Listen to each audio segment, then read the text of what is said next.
Moving on, I went ahead and plugged it into the wall here, and when you do, initially there are no LED lights lit, and after about 30 seconds you'll see the power light and the signal light light up, and they'll both be the color of blue. Alright, let's go ahead and move on to the computer here, where we're going to go into the configuration and configure the range extender. By first locating the SSID, it should be broadcasting since we plugged it in and it has power. See TP-Link GUI interface. If yours doesn't, here's the link, and I'll also put this in the video description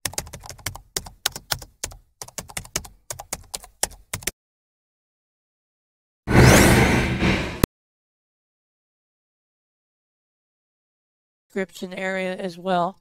Now, once this is open and you have it being displayed on your Windows internet browser of your choosing, go ahead and type in a password here. Now, keep in mind that this is a password that you're creating right this moment. You're making it up. It needs to be 8 characters, letters, and numbers. And confirm that both of these are the same once you've typed it in twice.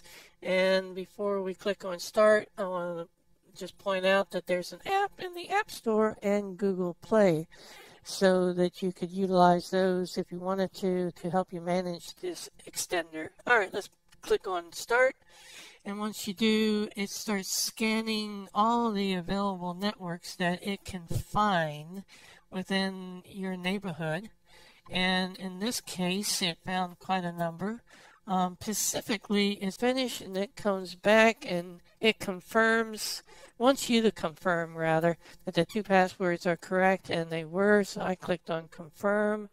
And then I get this next screen that allows me to change my SSID for the extender. So for the 2.4 gigahertz network and the 5 gigahertz network, I can either leave them the same as my router SSIDs are, or I can make them distinctly different. And in my case, I'm going to make them different so I know which is which.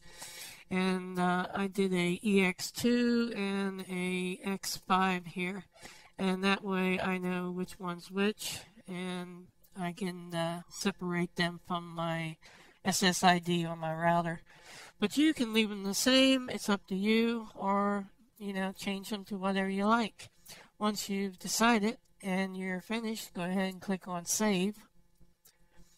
And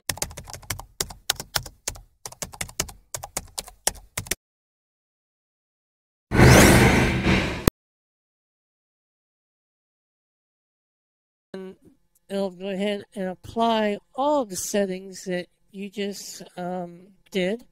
And once that's completed, it will take a few seconds, I don't know, up to about 30 seconds to a minute.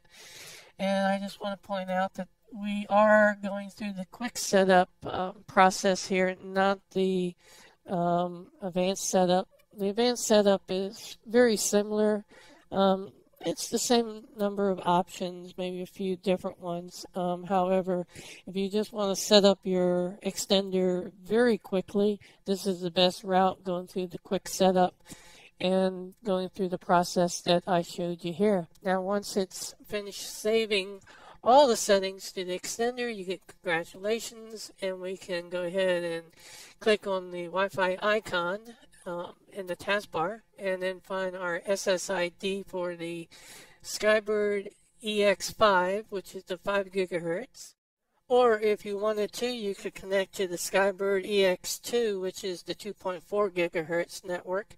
And once you do, go ahead and click on connect, and then you are prompted for a Wi-Fi password. And this is your existing Wi-Fi password that you use on your network. It hasn't changed.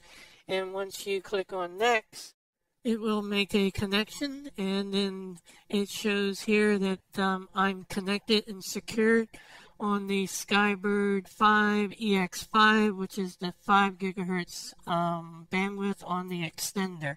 One last thing, it does say congratulations on the screen there, and if you click on finish, that will close out the TP settings window.